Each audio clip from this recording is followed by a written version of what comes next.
show. There you go. Hey, we need a smoke machine. All right.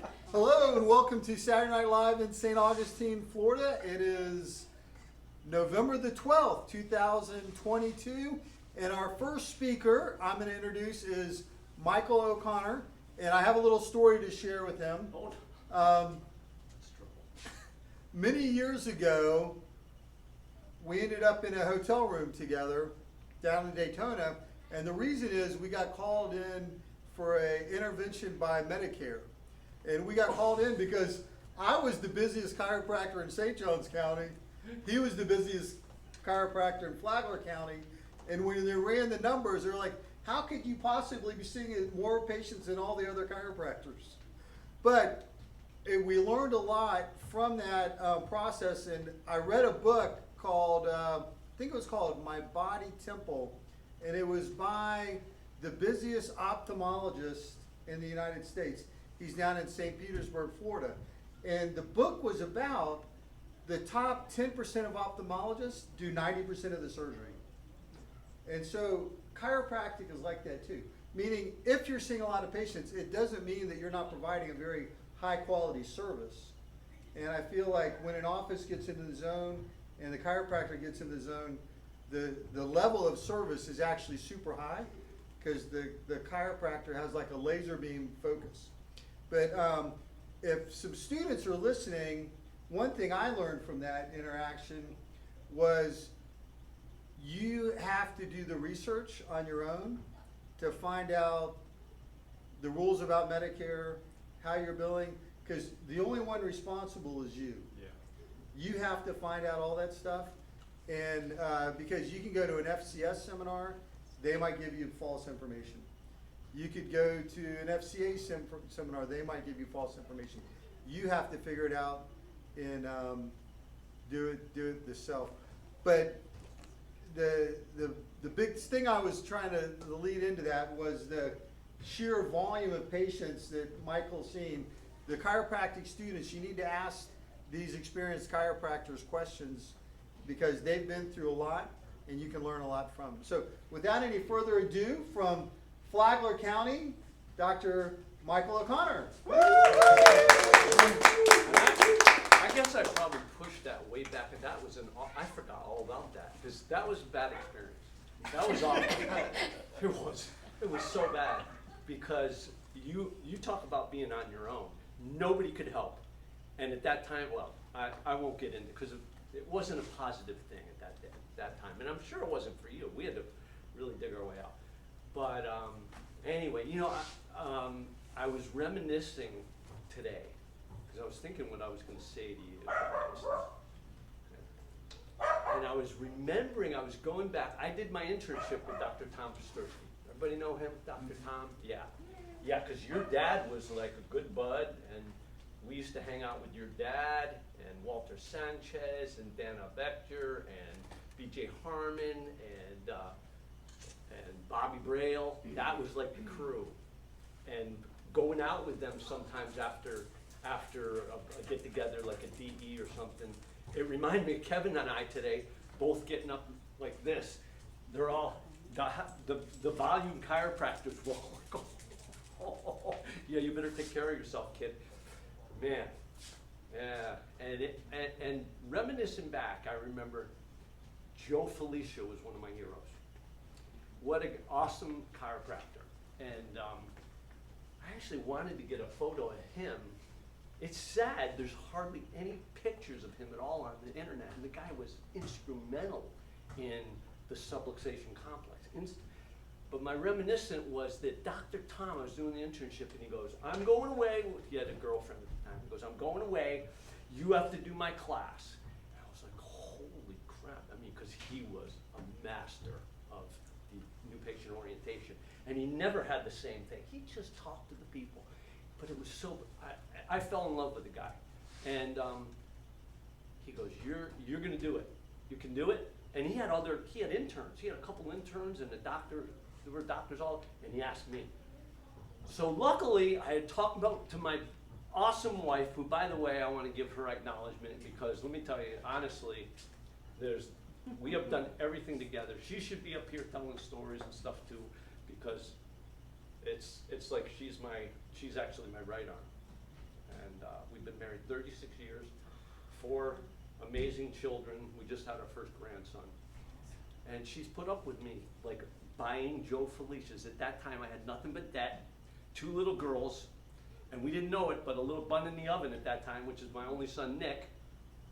And I go, honey, I need this videotape. It's by Joe Felicia. He's the king, and it's about new patient orientation. Anybody, you guys familiar with that? Do you remember that video? The flip chart. Yes.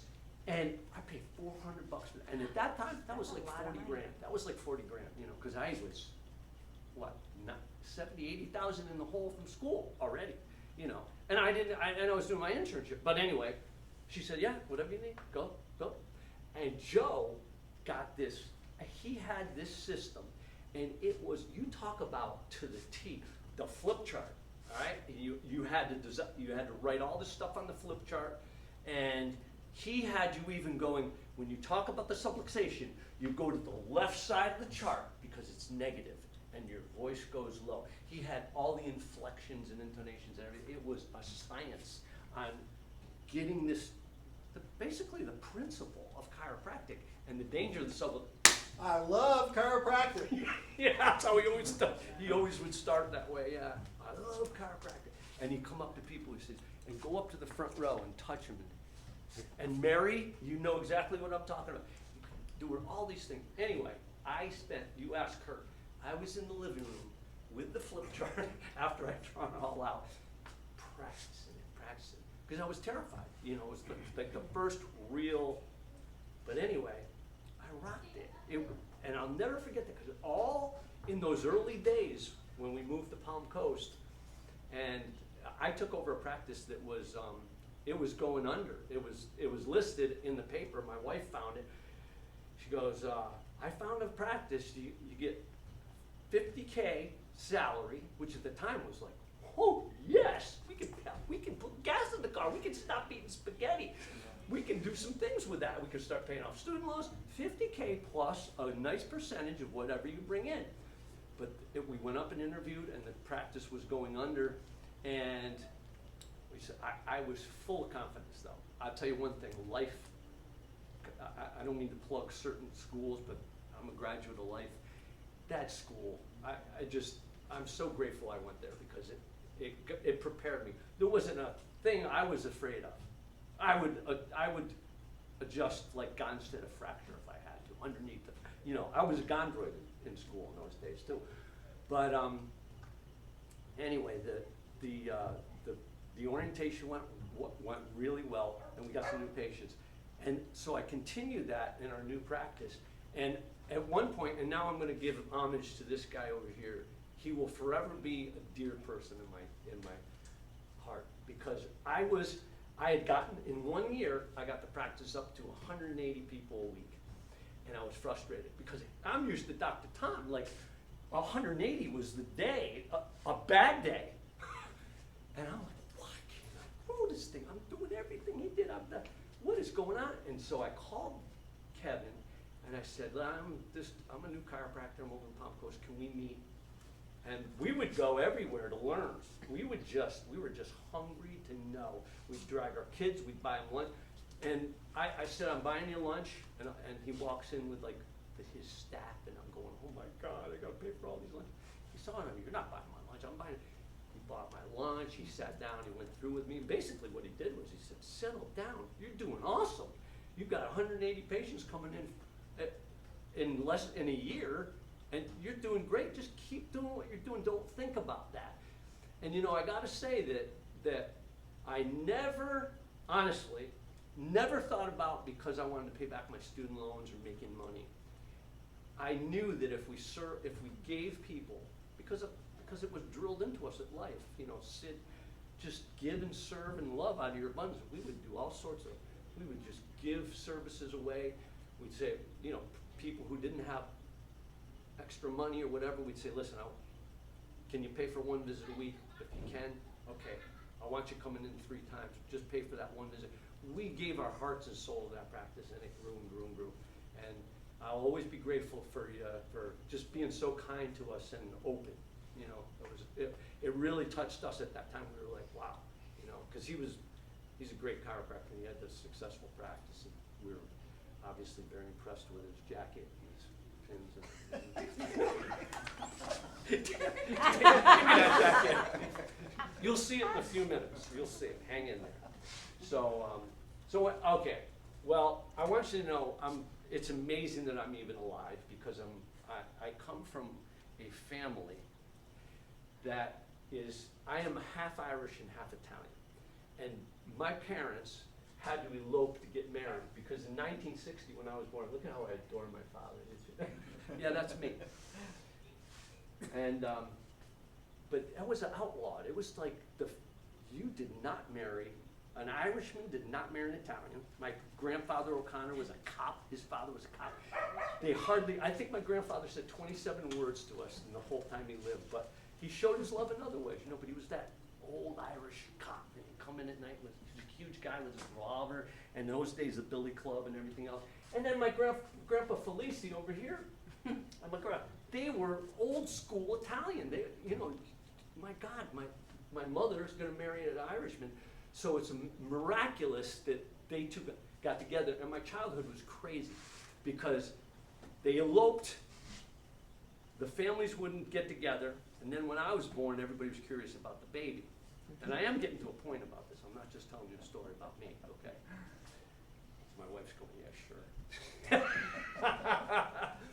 And when they all got together, they realized, oh my God, the Irish and the Italians are very much alike, and they loved one another. They became best friends, and then every weekend there were parties, and you can imagine between the food on this side and the drinking on my, and let me tell you something, my father's side, my grandma, O'Connor, holy cow, to this day, I don't know where she put it. She would, when she come to visit us and the kids, she'd bring all her bottles. She'd have a suitcase just for a bottle.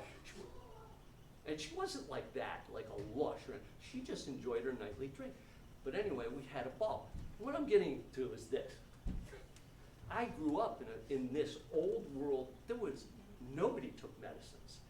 There was this old world on both sides of your body knows how to heal. You don't want to put chemicals in. It was always chemicals since I was a little kid. You don't want to put chemicals into your body, because your body was designed by the Lord, and the Lord knew how to design you. And so my mother tells me stories like I was a colicky baby. I had a very rough birth. I almost killed her, and I almost died. We were in critical care together. And I ended up being colicky. But she would tell me, you know, my grandma DeMarco here, by the way, this is 5 generations. 1, 2, 3, 4, 5.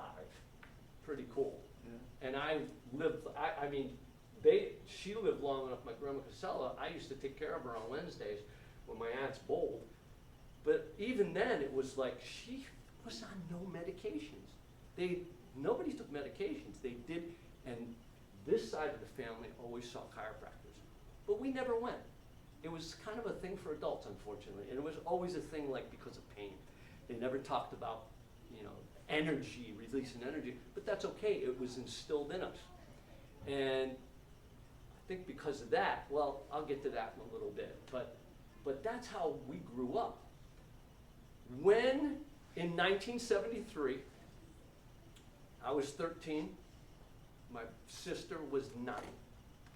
She was diagnosed with juvenile rheumatoid arthritis lupus, which, if you remember, for a lot of children, there's a big percentage that's a death sentence. It's an attack on the immune system. And she was athletic and very vital. She looked a lot like my mom, beautiful girl. And my mother taught nursing. She was a nurse. And she taught nursing in upstate New York. And she knew what this meant. And I was overhearing my father and her talking one night, and they said, and I heard my mother, being the feisty Italian, you know, she wore this sweatshirt that said, he may rule the roost, but I rule the rooster.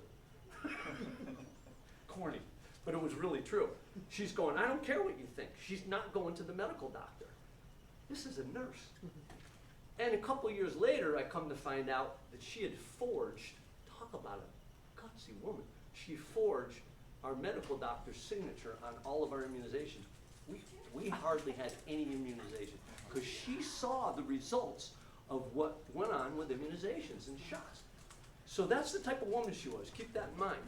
So my sister's like slowly dying, and I mean she was. She looked withered. She was a gymnast and everything. She's withered. My mother drove from Schenectady, New York, where I was born and raised, to Nyack, New York. Anybody know where Nyack is? Down by the city. 3 hours, 3 times a week, to see a nutritionalist, a chiropractor, and an acupuncturist. My mother wasn't playing games. And you know, we didn't come from money. My dad was an English teacher. She was a nurse. And every cent counted. So, within 6 weeks, my sister started to blossom. We had to fast. We had to, not only was she getting adjusted, but she was getting acupuncture. We had to fast because she was allergic to so many foods. So my mother got us all together. She said, I don't want to hear any crap from you guys. You be quiet. We're all going to fast with Jennifer. She's going through this. We're going to go through this. We're a family. And so this solidarity, my brother, sister, and I, we were just like, wow, this is serious stuff. And we would fast. We would not eat all day, and we'd come home and we'd have potato pancakes because my sister could only eat potato flour. But what we saw was this miracle of the body coming back to life. And then, fast forward now, you know, here we are in practice, and we have this amazing capacity, us chiropractors. I kind of entitled this talk, The Fields Are White with the Hardest, because I expected a lot of students to be here, and there aren't a lot here tonight. We're all students, you know, but sometimes you get out of school and you're full of fear, and there's all these, especially today, there are these alternatives that you can go to that promise to make a lot of money. And what my message is that, look, I'm not here to judge anybody. I don't care what you do in your practice, as long as you're giving a specific adjustment, very adamant about that, and very, I guess I would use the word disappointed in what I see nowadays in what you would call adjusting. It doesn't matter what you're doing. I'm not going to put that onto anybody. But the process, what we have, is so precious and so valuable. The fields are white with the harvest. There should be no reason for us, everybody, whether you're a seasoned chiropractor like myself, who we just started a new practice 2 years ago. You guys probably didn't know that. I was in Singapore for almost 3 years practicing. Before that, I was in Ireland for 5 months. You know, we just started a new practice 2 years ago.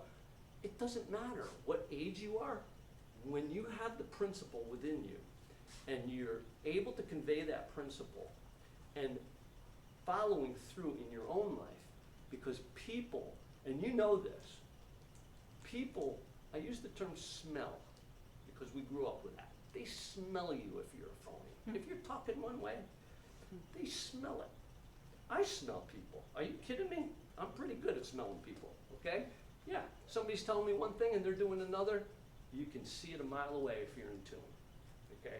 If your atlas is clear, and you got a little bit of thought, but we have this thing, and isn't it cool that we get together once in a while like this? It kind of is like, I think of the Native Americans and how they would gather and just sit and talk and share wisdom and just be there for one another. You know, this guy comes all the way 2 hours to be with us. I'm freaking honored at that. I think that's, I know you said, well, it's a 2-hour drive. That's 4 hours in the night going back and forth. But what professions, tell me a profession that has the dedication and the love that this profession has. Can you tell me one? I don't know of one other. I'm so grateful to have gone to chiropractic school, to have known people like your dad and the influences he had on me, and Dr. Tom, all these doctors, you know, it's like 2 weeks ago to me. And now we're the people that have that responsibility. You know, we're like the tribal leaders, especially here tonight, you know. And yeah, we are warriors. You talk about like band of brothers. We are warriors, because is it easy for you guys? Is it easy every day? Is it a piece of cake? Is it a cakewalk? No, I don't know. I'm not gonna lie to you. I'm as candid as they come. It sure as hell isn't.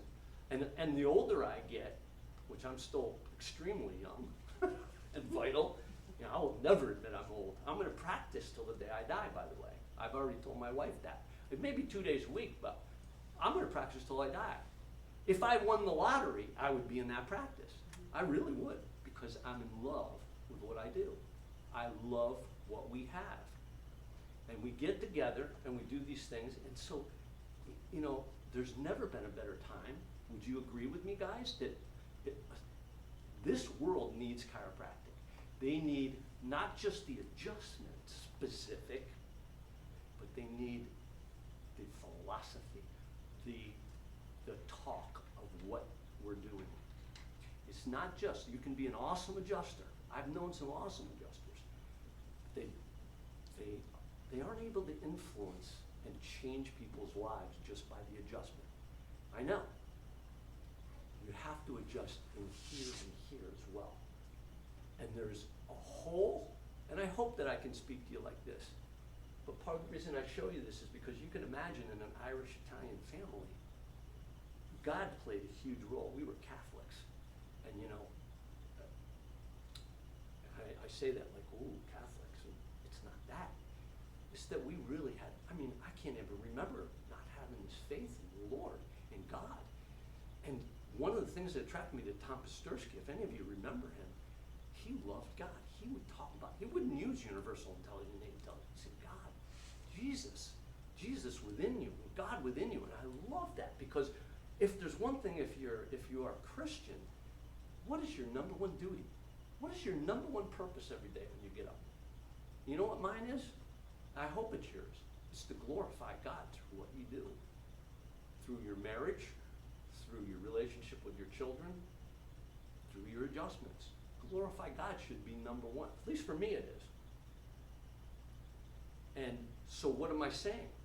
Well, not only do we have this amazing physical aspect, and we can use the term biomechanical, because let's face it, a subluxation has biomechanical components. Absolutely. You're a master at that. You know, I wish I had an eighth of your knowledge in biomechanics and everything. But above and beyond that, you know, here's the mechanics, guys. But over this, the universe around that adjusting, and the specific adjustment is the unseen aspect, spiritual aspects of what we do. You know what I'm saying? It's incredible. So we have this capacity to affect people's lives on so many levels. But who's the first that we have to make sure is unsubluxated? Both here and here and here. Who? The doctor. Yeah, on all levels. You have, and sometimes I feel sometimes a little guilty about, you know, like I should be doing something else. But it's about your morning training and getting ready for the day and being in that centered space where nothing is gonna phase you from being one-on-one with that person. One-on-one at that moment. And you know, these books like this guy, Eckhart Tolle, or however you pronounce it, I read this book of his when we were practicing in Italy. I read this book, and talk about a deep book. He talks about the now, being in the present. The whole book, to me, it's just like throw away. Just take a deep breath and be here. Like even now, we have a tendency, you know, to be thinking about yesterday and years gone by. I'm talking about my family. We tend to drift back into our own thing. And being in the future, and in practice, it's hard because you're busy, people are talking to you, you're thinking to yourself, and you just have to keep that centeredness so that the power that hung the planets in the skies that makes the oceans work the way they do, we know is going to bring up that sun in the morning, that same power, that same wisdom that God put there works through your hands and through you. Not that you are the healer. I can't stand it. I actually correct people if they say, oh, he's a healer, or people say, well, this guy's a healer. Bull crap. No man ever healed anybody or woman. You're not the healer. What God put within you is the healer. Your body, that wisdom that you have, that was within us, is what heals. You don't want that responsibility either, do you, Joe? Do you want to be able to heal people? Heck no. Because you know how many people, first of all, what is the healing, right? Who was it that shared last time about, the gentleman that spoke last time? Dr. John? Yeah, and we all know people who their healing has been to leave this realm and move on, which is an awesome healing. I tell you, I wouldn't want to because I missed the heck out of her. I know she'd miss me like crazy. But, when it's time to go, I'm not afraid. It's just moving on. We're going to see each other. The energy never dies. But, so getting back to this, you look at this guy. Do you know how old he is? 98 years old. I couldn't do that like when I was 15. And just take a mental picture of that, and I want you to work on that. So the next get together, Saturday Night Live, I want to see who can do this, right? That's my father-in-law. No, I wish. 95 years old. And I show these to my clients this is part of my orientation. I show these. This lady we just saw, this lady is all over YouTube. You should see her move. She's 99 now. This is an older picture of her. But you should see her. She's actually an active gymnast. She's doing like what's it she was doing? Parallel bars. And moves like a cat. So this idea that, we have to age, and as time goes on, we have to follow, we're expected to be on 12 medications. That's normal. You're expected to be wearing Depends. I have people, I'm not joking, 20 years my junior patients in Depends. And that's that's a rough nut to swallow. So we see, and we all know people are living longer. There's no question about it. This is well known. But that's an article I showed. That's just one of many. Our quality of life is going down. They're saying now that our children, see the children playing over here. I got my youngest now is 25. They're saying that they're not going to live as long and have more diseases than any other generation before. That's pathetic. That's ridiculous. Now, first of all, I'm going to tell you right off the bat, don't believe this crap, okay? I'm showing you that because this is what the world is doing. That's not our world, guys. Remember, we're a powerful freaking unit. We've got knowledge and abilities that nobody else has. So you cannot let this into your mind. You get what I'm saying? Because if you start thinking that way, your body's going to follow, okay? So I'm 62 now. When I was about 3 years ago, and then, I hadn't turned 60 yet, I was working in Singapore. My whole staff are like kids, like 22, 23. And I was put in charge of I hate to tell you this, a pain clinic. I wanted a job. I wanted to work, okay? Don't judge me. I'm not judging. You're giving me that look like, damn, I'm out. I'm gone. I just wanted to work because what did I say? I love what I do.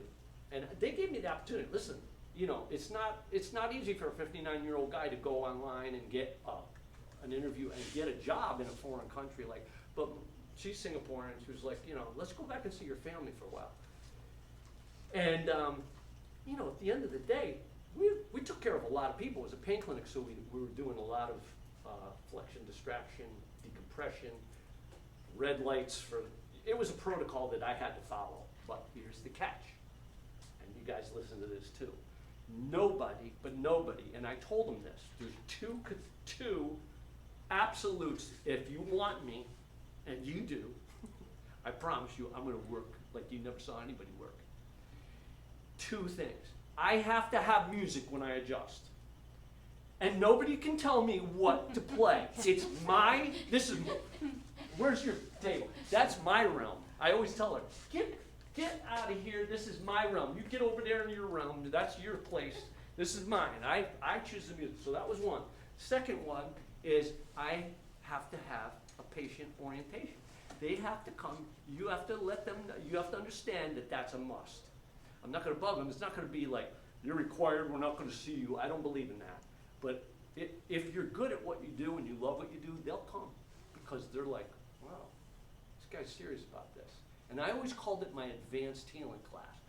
And when they'd ask me a question, like, what should I do about this? I'd say, oh, we're gonna cover that in the advanced healing class. That's why I can't take the time right now. This is my adjusting hours, but if you come on Tuesday nights, and you know, this is Chinese and Malaysian. So I had an interpreter here, I had an interpreter here, and I'm going off, and they're like, and these people are going, they loved it. Because why? Because you know what? Nobody hears our principles really, do they? Nobody really wants to talk. It's kind of like woo-woo stuff. But when you start to talk to them about it and how God designed you so uniquely, there's never going to be another you. And you've got this power within you that flows from the brain down through every cell and organ, and it all comes from the energy. What we do, and I tell them, I said, this isn't about your pain. What we're working on is your energy. And let me tell you, and I'm not bragging, I'm just telling you fact, okay? We were the lowest, it was the Jurong branch, we were the lowest, the most miserable of the 5 clinics, and within 2 months, guess where we were? 1. Why? And not that that was my goal, because we were not only giving good adjustments, and people feel that, but we were teaching them something. You gotta teach this principle. How am I doing on time? Awesome. You sure? Yeah. Okay, just a few more minutes, is that okay? Relax, enjoy. I am. Do I seem like I'm not? Oh, God. So there's my family now. Me, this is my little goober grandson, Sonny. This is my daughter, Tosh, our baby girl, my son, Nick. Nina, this is the apple of my eye. Now, I'm going to disappoint you again, okay? Don't leave. None of my children are chiropractors. Oh, we must have not lived the principle. We did, trust me, okay? They could give an orientation, all of them, because they all were required to work at our office for at least 1 year. And she worked a number of years for us, and they all had responsibilities, and I would have them come up and do a little bit like do the safety pin cycle. She's an acupuncturist. She's very into her Asian roots. I'm so proud of her. You know, who am I to tell a child what to do or what they would do or put that out there? I want them just to be, all I want of them is to be happy, and like I told my daughters, I never want you to rely on a guy, ever. You will know what to do to make your own life, and then if he joins you, awesome, but you don't need him ever, okay? And, well, so what I'm gonna tell you is they're my sister today. She looks pretty good for a girl who's gonna die, huh? She's a chiropractor in North Carolina. That's my brother. He's a chiropractor. It's my kid brother. I saved his life so many times. But that's our family. That's my dad. My mom passed a couple years ago. But that was last Christmas. And you know, when you teach the principle to your family, as you guys I'm sure all know, that's the immediate family. Anyway.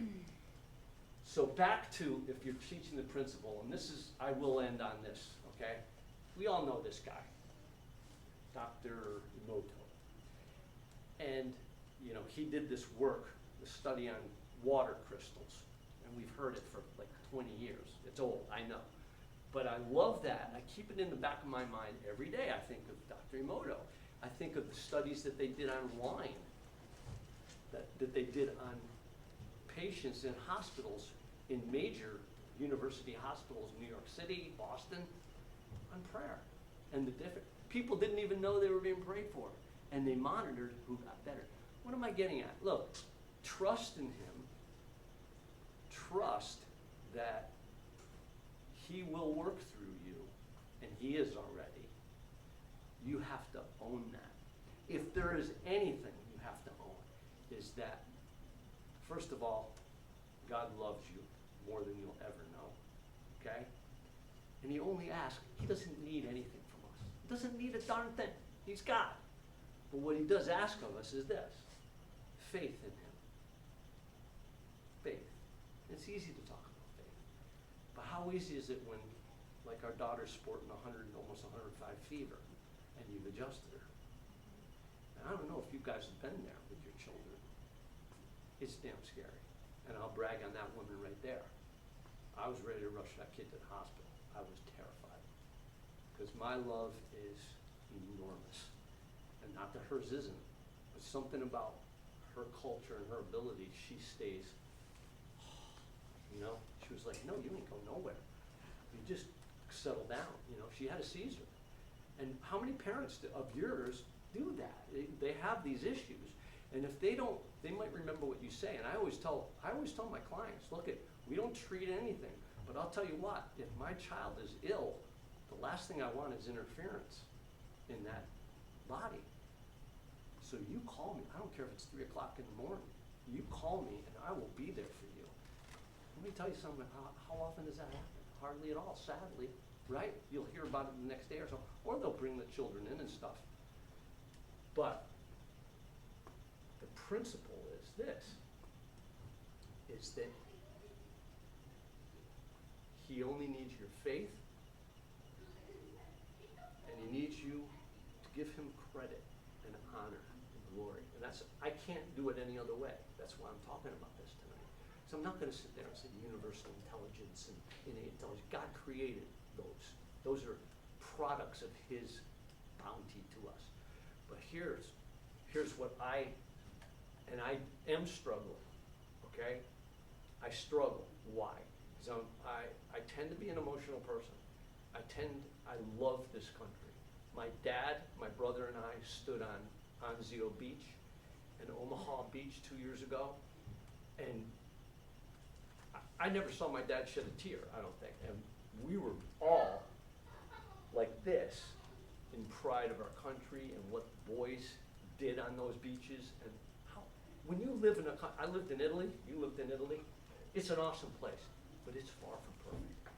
And it gets really tiring after a while, doesn't it? Really tiring. I lived in Singapore, I practiced in Ireland. You have no idea, unless you live in another country, how awesome this country is. So what am I getting at? I struggle because of the things that we see going on. You know, and we're not going to get into that.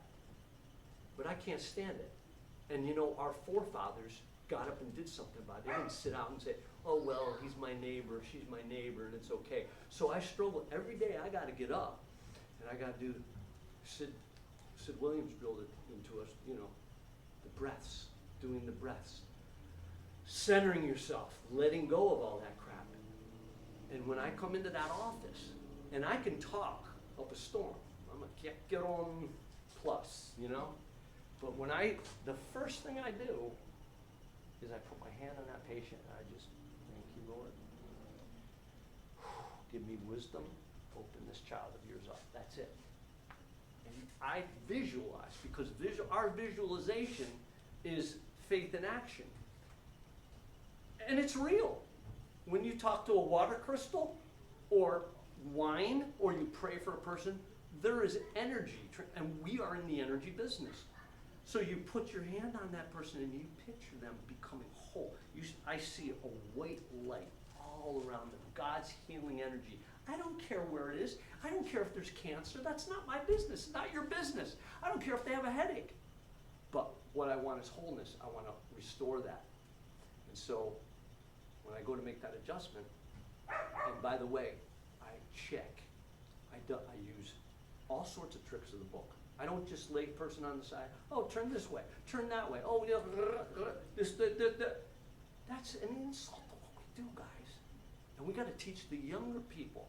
We got to teach the younger people, this is wrong. You're creating long-term civilizations. you're decreasing the curve to the neck by doing things like, we've got to ask the body today, where is that subluxation on her? Where is it? What's the major? And I'm not here to give a technique seminar. There's great techniques out there. But I'll tell you what, I got a system that kinesiology testing and asking the body through leg checks and then palpating to check out and pressure, it doesn't take but a few minutes. And then you make the adjustment and you turn that power on. So bottom line is, we've got to stay soldiers. We've got to stay that tribe of strong people. Not just for us here, guys. I mean, this is great. This is awesome. And I can't even tell you how honored I am to speak in front of you. I can't even tell you. It means the world to me. But we've got to do it for the future of chiropractic and for our clients. And for our clients. We owe that to them because they're not going to get it anywhere else. They may get prayed for. But the guy who did my knee, I was so impressed, came in, he goes, "Good morning, Mike, let's pray before." Wow, thanks, Doc, yeah. They may get prayed for, but he wasn't releasing the power that created me in my mother's womb in my spine. He was helping my knee. He's a beautiful man, but that's what we got. That's what we have, and we have to cherish that, and every day work on first ourselves so that when we go in, we can transfer that amazing energy, that amazing, beautiful healing power to our clients, okay? So, it's been an honor. Like I said, I thank you for listening to me, and I pray for all of you, everybody here tonight, that you continue 40 years from now. I'll say, aren't you a student? I'll see Joe. You and I might be hobbling a little more, but by God, we're going to stay strong because we've delved ourselves into the principle and allowed God to work through us and us to work through that amazing energy. So thank you for tonight. Appreciate it. Thank you.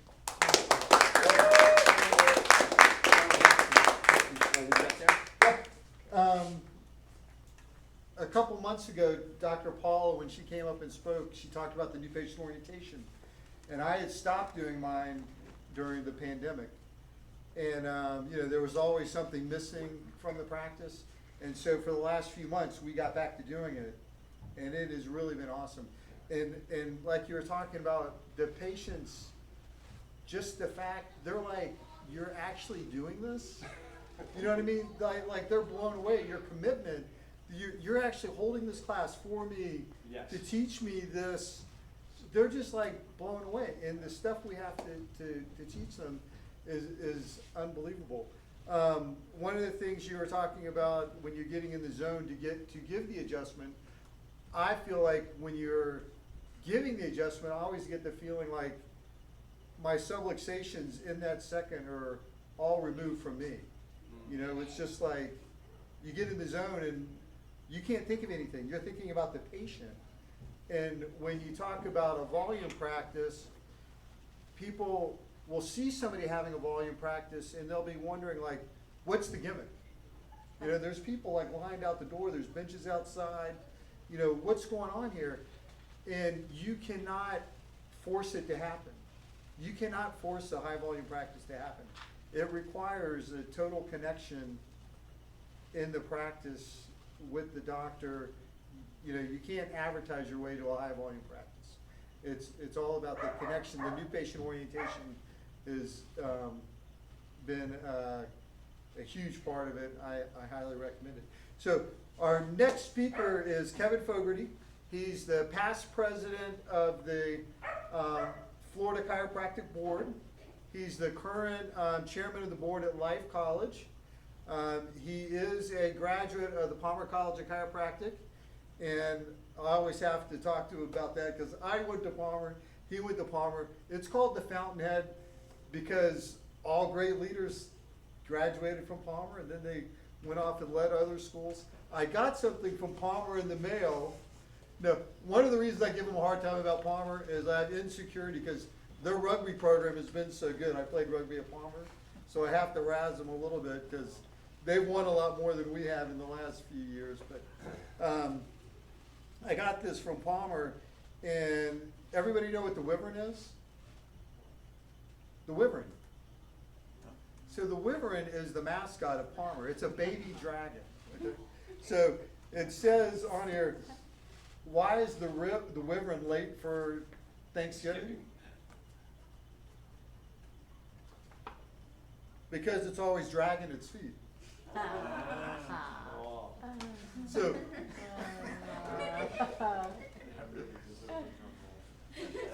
the wyvern is the baby dragon. That was B.J. Palmer's mascot for Palmer. So everybody knows that. So without any further ado, here's Kevin, and he's had some great contributions to the profession. We can't wait to hear him speak tonight. Thank you. Welcome, Kevin. Thank you, everybody. Appreciate you allowing me to be here. So, what's the guy from Palmer running light for? You know, it's like a long time ago, I was told by a lot of mentors that you really have to go ahead and decide what you want to do with your life. Do you want to be in chiropractic, or you want to be a spectator? And that hit home for me in many different levels, because all the mentors I hung out with were the people that were doing things. You know, your dad, you know, he was doing things. He didn't like doing things, but he did it because everybody was behind him kicking his ass to go ahead and say, you got to do it. You know, and it was the same thing with myself. When I had other mentors, they said, if you want to hang around us, but you've got to work. And then I said, yeah, because I love chiropractic. I mean, chiropractic is fun. It's not a job, it's fun. But then they started giving me these jobs which weren't fun, you know? And it's like they said, well, we don't have anybody that knows how to teach Medicare, so you're going to learn everything about Medicare and you're going to start learning to teach Medicare. And I'm like, I don't like Medicare. You know, I like taking care of my Medicare patients, but I don't like Medicare. You know, and it's like, and then we got to really learn at record keeping, and you're our expert for the, you know, for the state for record keeping. I don't like record keeping. I just want to go. I learned in a practice where all you did was put the person's name down, and whether they paid or not, and that was the records that I learned from. And it was like, well. Of course, you can't do that, right? Now I teach record keeping, I teach documentation, we teach all this other stuff. And it's like, and it's not because I like it, but nobody else would do it. And they needed somebody to do it. So I'm like the guy that cleans out your sewer lines. I had to learn how to do the sewer lines, and it's a dirty job, but I had to learn how to do it. And it cost me a lot, believe it or not, it cost me a lot of friends. I mean, you would think, oh, how can you lose friends over that? You're the guy teaching all the cool stuff. It's just because they don't know, they forgot who Kevin Fogarty was. They remembered Kevin Fogarty, the regulator. You know, they needed somebody to be on the board of chiropractic. The hardest job I ever went to get, and the best job I couldn't wait to get rid of. For 10 years, I was a regulator on the board of chiropractic for Florida. And why? Because there are people that were stopping other chiropractors from getting their license. And we all said that wasn't fair. And they said, that's right, Fogarty, it's not fair, now do something about it. So I got on the board and we fixed it. You know, and now it's easy to get a license. You pass your 1 through 4, you get that done, it's all done. You know, you graduated from a CC accredited school, it's real easy. Even Palmer, you know, and in life, and it's like, and Logan and Sherman, and now we're all part of it, and everybody can, you work through, you spend the money in school, you learn an education, now you get to go ahead and be part of the club. But because I was a regulator, funny story, you know, the regulators, they gave me the highest award for being a regulator, called the Augustine Award a couple of years ago. The highest from FCLB. Really, I was deeply honored. And it's because I outwork everybody in chiropractic, because I bring chiropractic to the table. You know, and then we've got the balance that we had to learn. I had to learn about spinal biomechanics.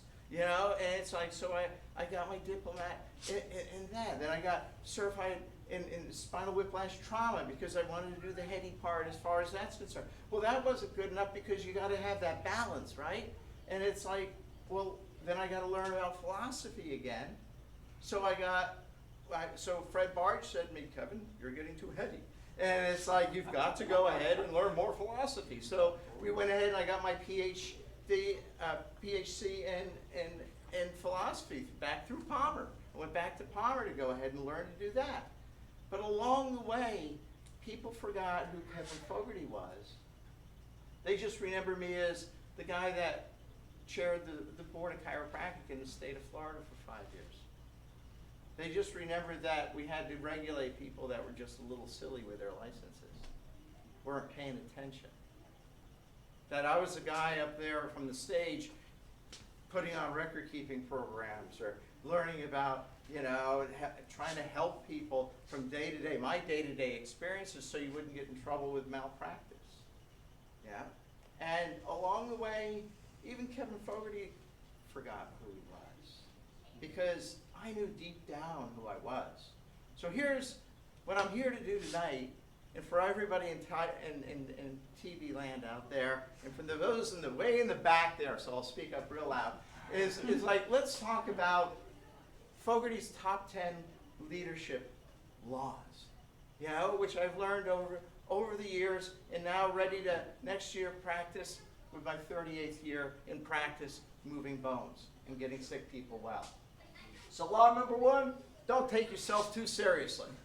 Because there is somewhere along the way, the longer you've been in practice, the more you got a stick shoved up your hiney.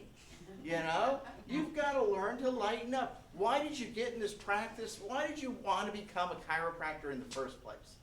I mean, why? You know, there was something that you were touched. We always learned from people, they said, you know, you don't choose chiropractic. Chiropractic chooses you. And it truly does. When I went into chiropractic, I didn't know anything about it. I really didn't. I just said all the chiropractors that I visited, they liked what they did. And that was so different because when I went and I visited the MDs, they were fat and they smoked.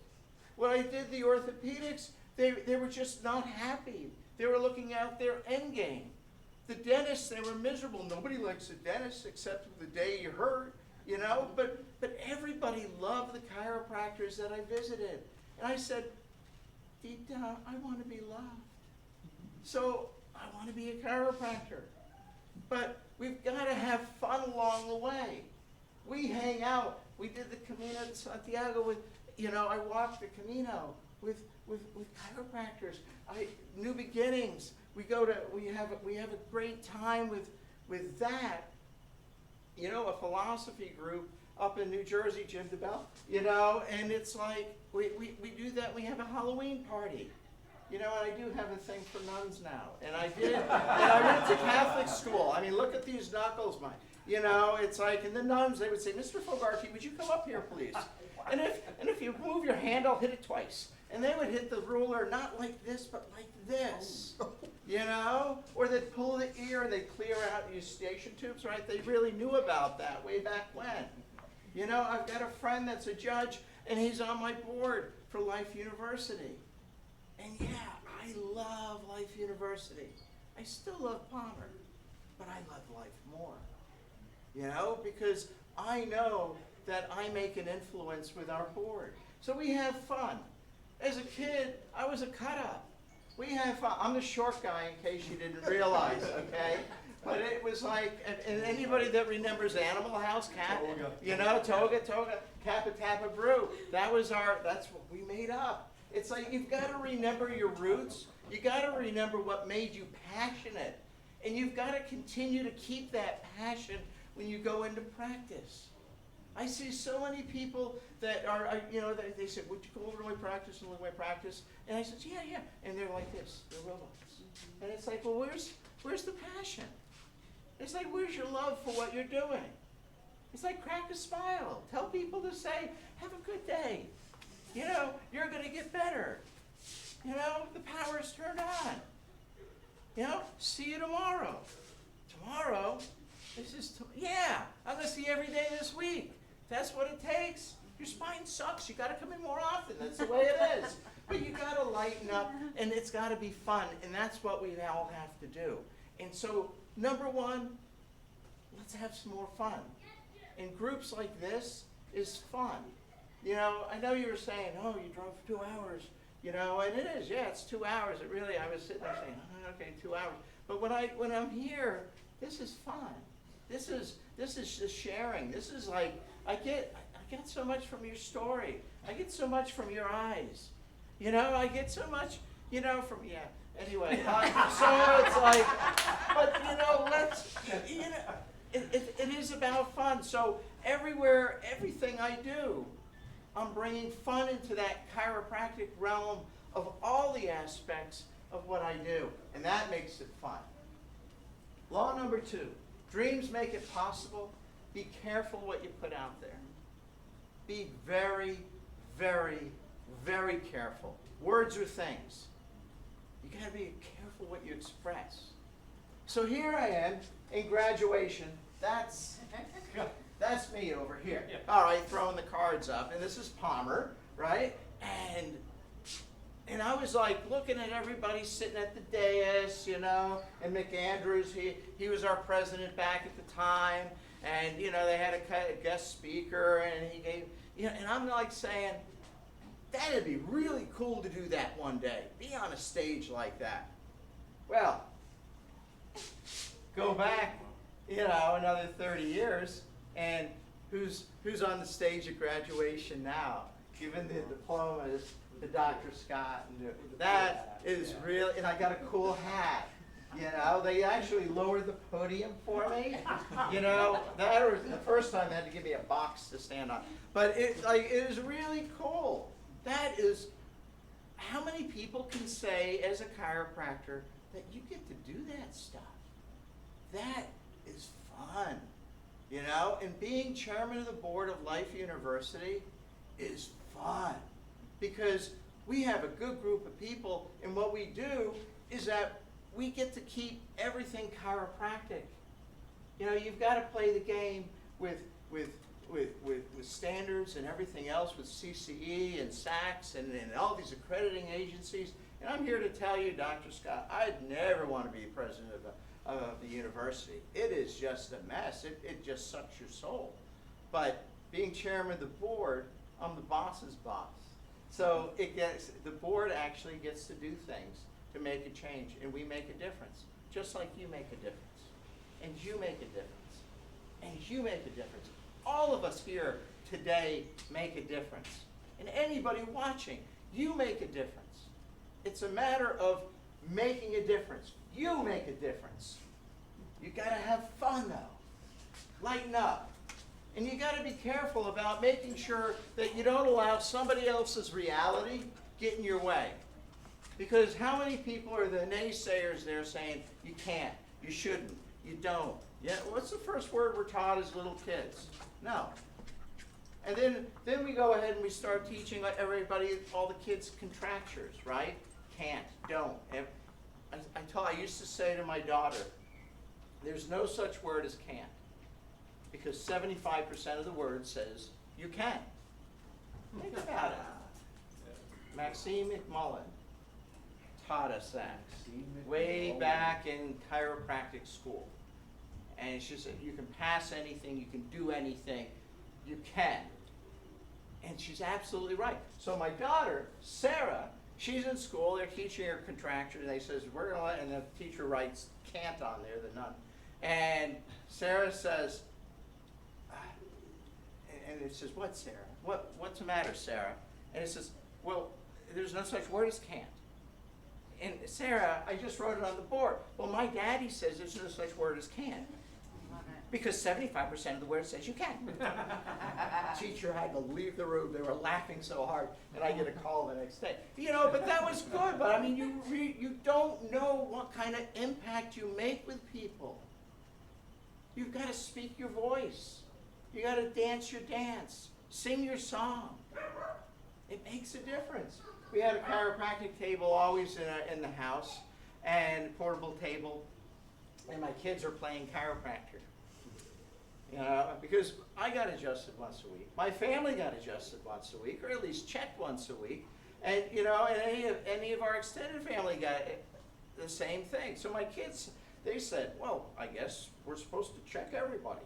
So they have their friends come over to the house, and I walk into my office, and I'm like going, what are you guys doing?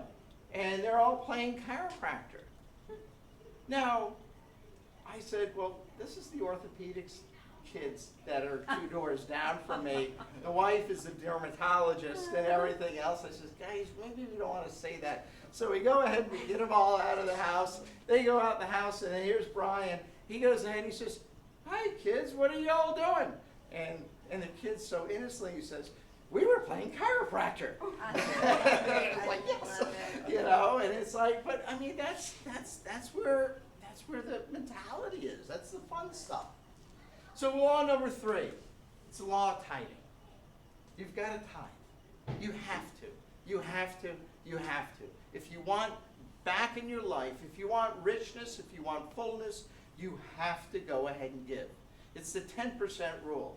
I know it's metaphysical for a lot of people, but it is, you have to give your time, talent, and your treasure. It's not 1, it's not 2, but it's all 3. Time, talent, and treasure. I don't care who you give your money to. Some people want to go ahead, some religions are really, oh, you got to give you 10% to the church. You want to give you 10% of the church, that's fine. I don't care. But give, because so that you shall receive, that so it can come back to you. And it will come back tenfold. I guarantee. Remember the old guarantee? I guarantee from Louisiana. You know, I guarantee that it will happen. 10%. Now, I all want you to give to Life University, you know, and join the President's Club. But I think we need to give back to our institutions. I gave to Palmer for years and years. I was part of their President's Circle. You know, I got all these neat things, cool looking pins with diamonds in it and everything for giving, you know. And then when I did stuff with Life, I've got the same thing. But when Palmer went ahead and took a little different turn, I was like going, well, maybe I don't want to put my time, talent, and treasure there. Maybe I want to go ahead and do that at Life, and that's why I support Life University to this day. So I ask that you give back to your institutions, to your schools. You don't like me? Give it to Logan, give it to Sherman, give it to somebody. But you've got to give in order to get back, you know? And it's not to go ahead and get the kudos, but it's important. It's important that you go ahead and do that. We've got to preserve our profession. We need to get everybody to support programs like this. And thank you very much for allowing us to come and doing this. I know it's work. I did it for years. And I got tired of doing it. You know, and we moved it on to somebody else. But it's like you cannot outserve the server. It's important, but you got to be committed to the process. How committed, you ask? Well, you've got to be committed like that pig is to the bacon and egg breakfast. The pig is committed. The chicken lays one and moves on. The chicken is your idea people. We all know who they are, right? Hey, I got a great idea for you, Fogarty. You just got to do this and do that, and it's going to make life a great place. Or you got to do this to change the board, or you got to change the profession this way. And it's like, you know what? No. You know, we have to have that commitment. Because if we don't, and if we didn't have those people before us that were committed, we wouldn't be here today. This would be a completely different profession. Imagine a profession without B.J. Palmer, Sid Williams, Fred Barge, Sigafoos. I mean, great names. And these are the people that I learned from. Cool people. It is about to give, to do, to love, to serve, out of a sense of abundance. This is life's motto. This is what I do with the university. This is what I do in chiropractic. This is what I do. Yeah, this is the fountain. This is Jay Hanton, by the way. You know, and we redid the fountain, the lasting purpose fountain, and he had to lay in it. That's what our board members do. But anyway, you know, and it's about the law of relationships. Number 4. The law of relationships actually says, and here's a little heady for the heady people, the way in which two or more concepts, objects, or people are connected, or that state of being connected. Think about it. It's creating synergy. 2 plus 2 is no longer 4. Having a synergistic relationship means that you are unstoppable. You can do anything. But it means that commitment. I put a reminder about telling you a story about Annie and Frank, because I learn everything from my patients, because my patients, if you allow them to be, are the greatest teachers that we have. And they hold your feet to the fire. So Annie and Frank, they go ahead and they're celebrating their 60th wedding anniversary. 60th. So I said to Annie, I says, Annie, what's the secret to your great and long happy marriage?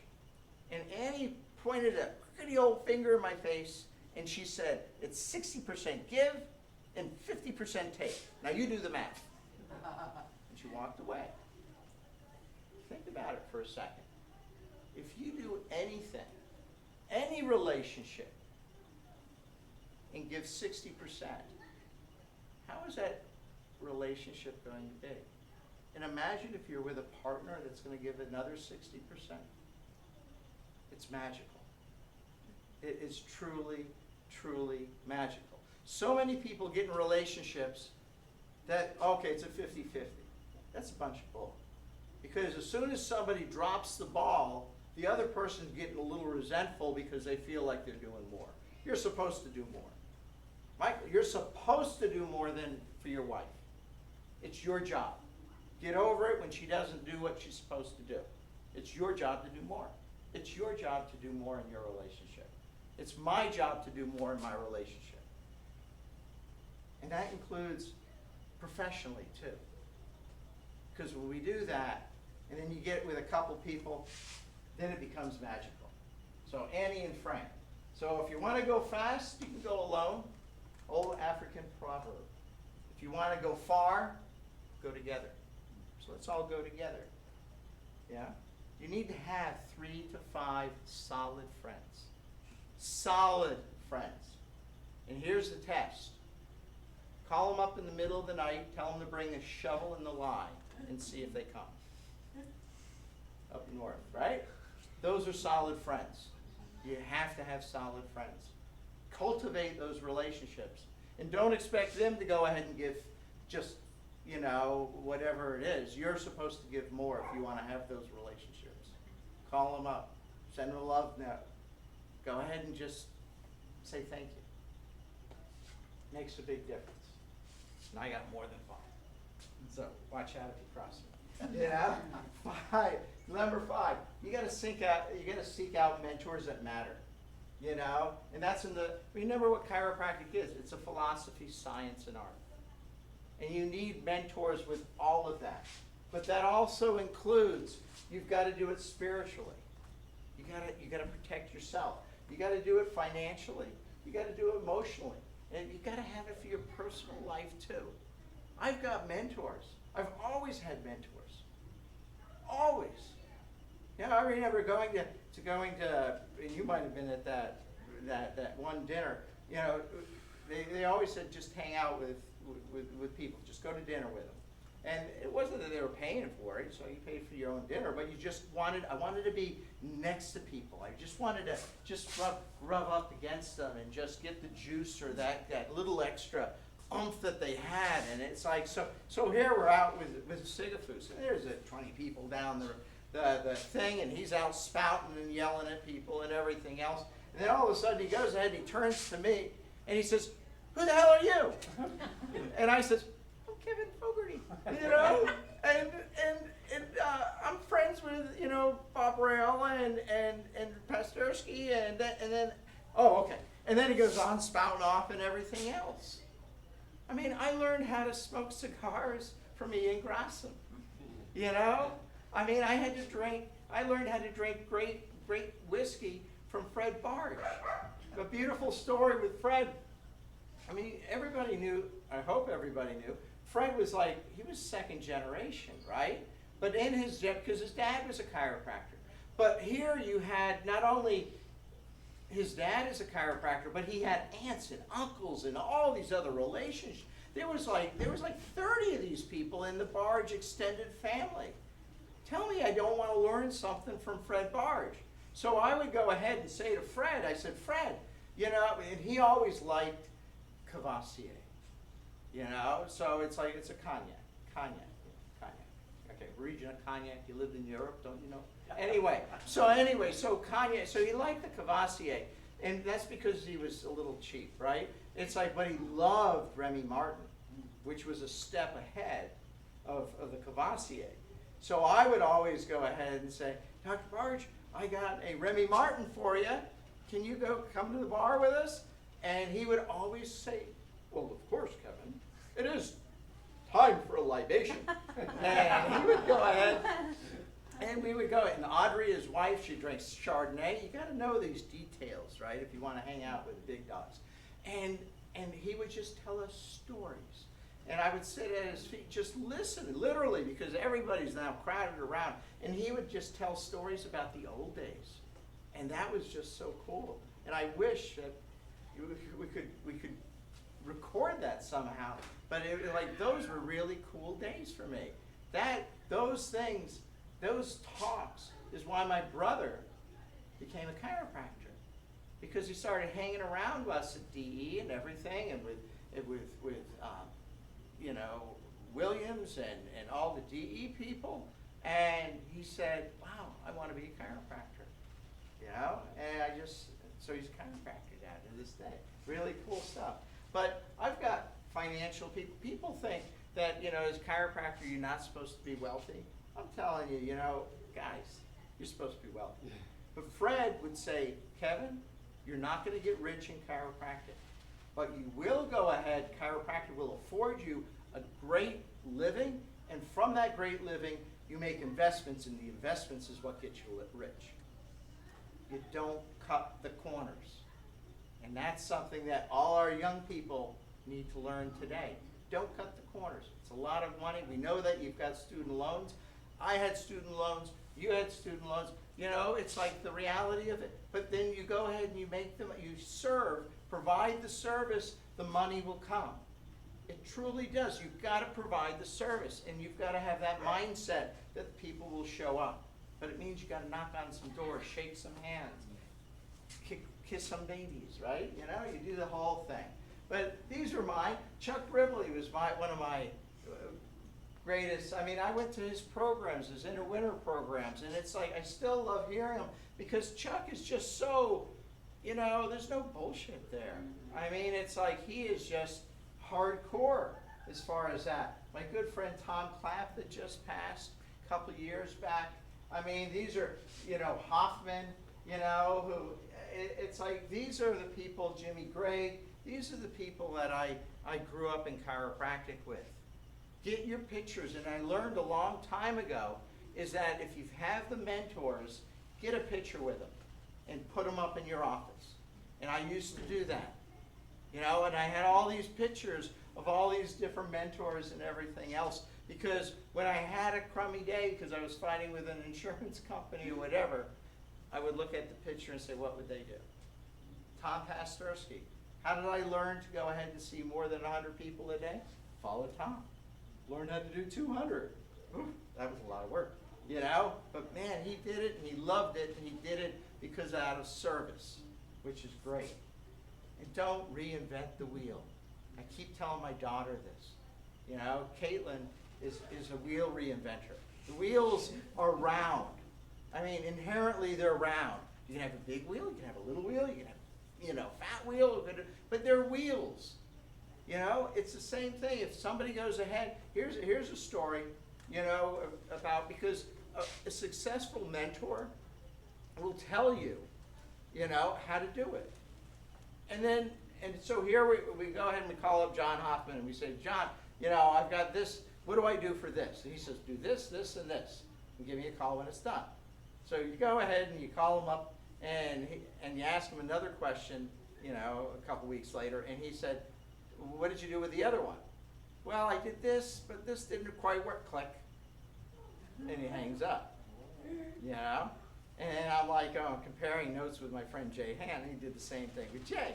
You know, and it's like, we better do this, this, and this before we call him up. And as soon as you did it, it was like, it was no reinventing the wheel. This is what he knows. This is how he does, you know, how to do it. And this is how he grew a great practice. So learn from the mentors. Don't reinvent the wheel. Life isn't so much a, you know, buffet. Everybody wants it to be a buffet. I'm going to pick and choose what I want to do. It's like success works. Do what you have to do. Follow the wheels. Follow the rules. You know? Number 6, there's no process that does not require time. Have we ever heard of that in chiropractic? There is no process that does not require time. And that means for patients, for healing. That means for acquiring wealth. That means making relationships. It takes time to culture it. But it's worth it. It's worth every bit of it. You know? And then number 7, do not question the principle, but question the application. So many people are in chiropractic, they give, the worst patients I have are the ones that come from another chiropractor that was said, and they didn't go for like 5 or 10 or 20 years in between that. And I said, well, why didn't you go? And they said, well, the chiropractor said there was nothing that could be done. Nothing could be done. I mean, what is sin?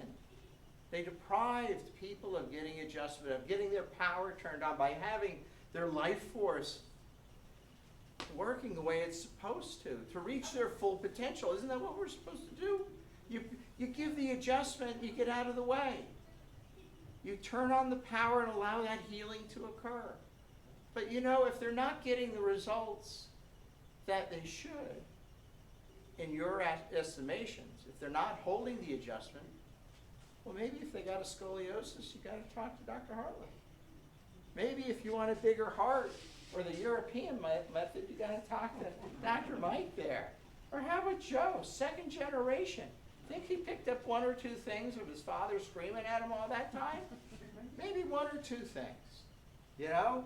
But don't question the principle. The principle's the principle. Every time, and this is what I say to patients, whenever they ask, well, did it work? I says, the one thing I can guarantee is that you'll leave this office with better nerve supply than when you came in here with. That's my guarantee. Whether or not it deals with the pain or anything else, I don't know what goes on. But this is anything that you do as it relates to your vision, mission, and purpose. And you got to start looking, what is your vision, mission, and purpose? But that's a whole nother talk. But there's the law of synergy. We talked about it before. Synergy is when combined 2 different forces, agents, or substances can have a shared action whose effects are greater than merely the sum. That's synergy. How do you create synergy with your staff, with your friends, with your profession? You know, I'm involved in other things in chiropractic because I can't do it by myself.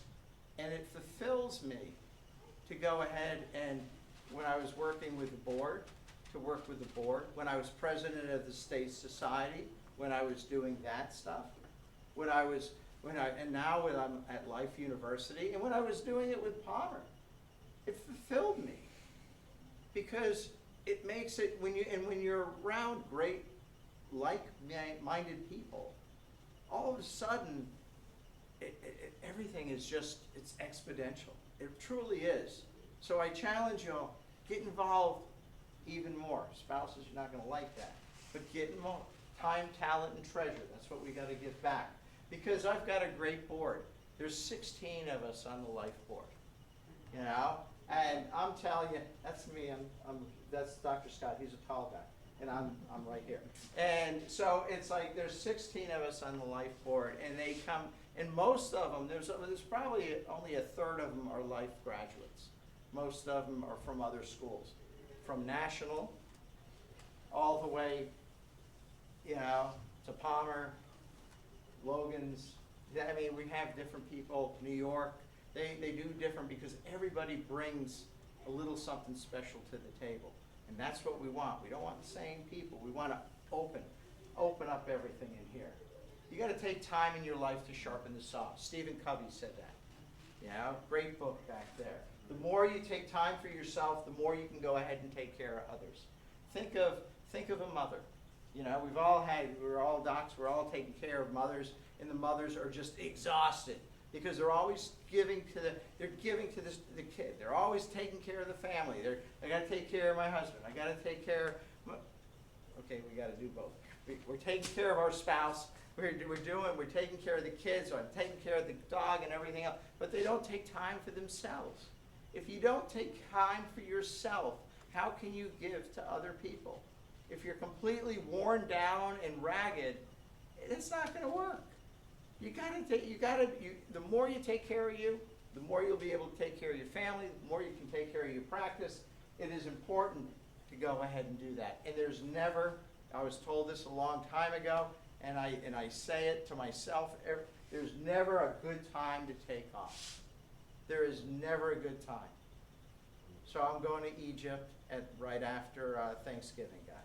You know, it's like 10 days, my wife and I got to travel with a chiropractor, so I got a chiropractor and his wife. So we're going to Egypt, and always wanted to go, they always wanted to go, and we're going to visit some chiropractors because we've got actually some chiropractic friends there. It's going to be a hoot. So we'll have pictures of the pyramids, and I get to ride a camel and everything else. So it's going to be cool stuff.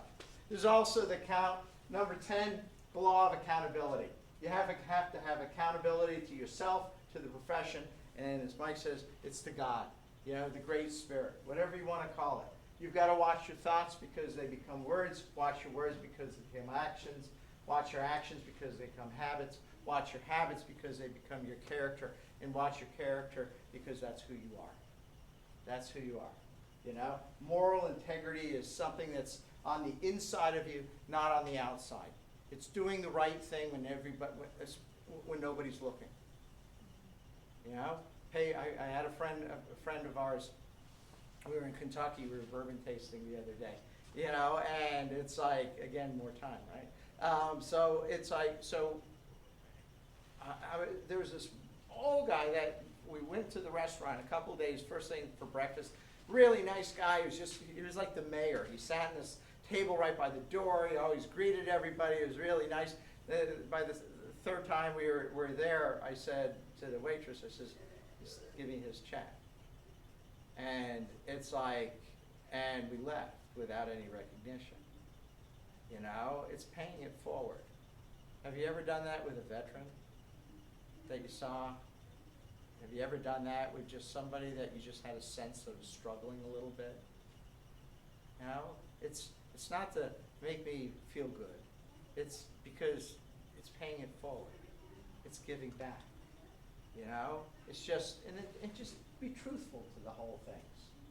You know, if you don't like the way things are, you know, you have a moral obligation to make it better. And that's why we went ahead and I'm involved in all these different projects. You know, this quote by Luke, "To whom much is given, much is required." You know, enjoy the journey with somebody you love. Your passion for chiropractic would feed your addiction. And my addiction is to food and travel. I've been all over the world. I've been very, very blessed to be able to speak all over the world. You know, when COVID came out, we were opening a school down in Adelaide in Australia. And they ran out of toilet paper too. You know, it's like, but now the school is up and running. You know, they're doing good. They made it through COVID. God bless them. You know, life was supporting them a little bit with that. But we need to go ahead and support the Hong Kong Chiropractic Association. You know, we've got to support those Italians too. You know, they need all the support they can get, right? You know, it's like, but everywhere we did, it was in Siena, Italy. Recognize that? You know, it's like, it was all about chiropractic. It was fun. Oh, my daughter, 5th quarter, Life University. You know, and like you said to your kids, I don't care what you want to be. I just want you to be happy. You know, be happy. So I've got one that's going to be a chiropractor. The other one, she's happy doing other stuff. And that's great.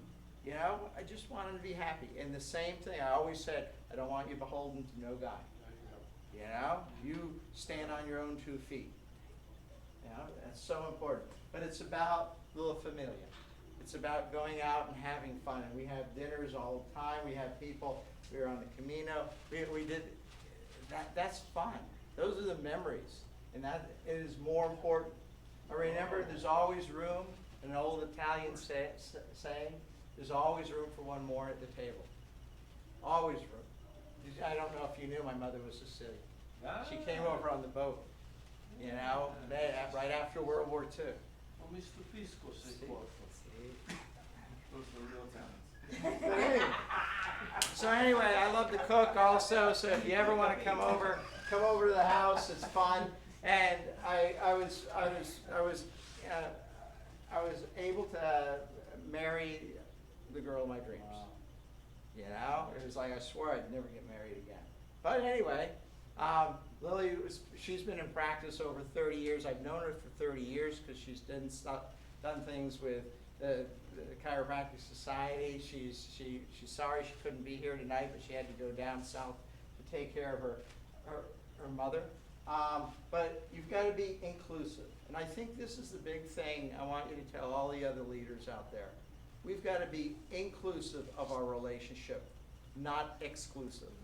So many people want to build these clubs that nobody can join.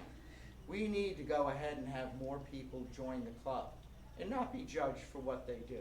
Just bring them in, love them up. If you're truly loving, you're going to open it up. This was just the chiropractors that came to the way. Within that, there's the Anita. There's I mean, we had, and the funny thing is that this was if you look, this is the who's who in chiropractic, guys. There's college presidents that are sprinkled in there. There's people from the ACA, the ICA. There's 4 board chairs from other universities, including National, that's in there. It's like, but you know what? You've got to go ahead and find the commonality. Sometimes with commonality, it's just that they're human. But, you know, other people, you know, that we like to share the love for their profession because there's something that got them involved in it.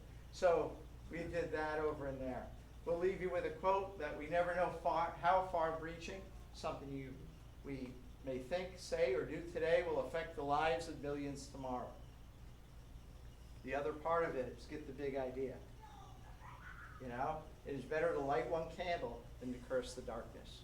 Do something about it. You know, get the big idea and all else will follow. So thank you very much. I love and appreciate y'all.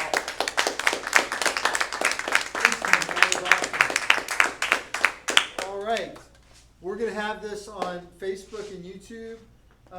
Man, what an incredible group of speakers tonight. On December the 3rd, we're gonna have Paul Grimm, who's a chiropractor down in Merritt Island. Paul worked in England for 10 years with John Howitt, and John Howitt is basically the world leader in SOT. So we're gonna hopefully learn some really great stuff from Paul. I'm sure we will. And then Megan Longyear is gonna be here, and her specialty is emotional technique and neurology. And so we're gonna learn some very unique things next month. And we want to invite many people to come. So we'd like everybody here and everybody listening to at least bring one other chiropractor on December 3rd, okay? Thank you.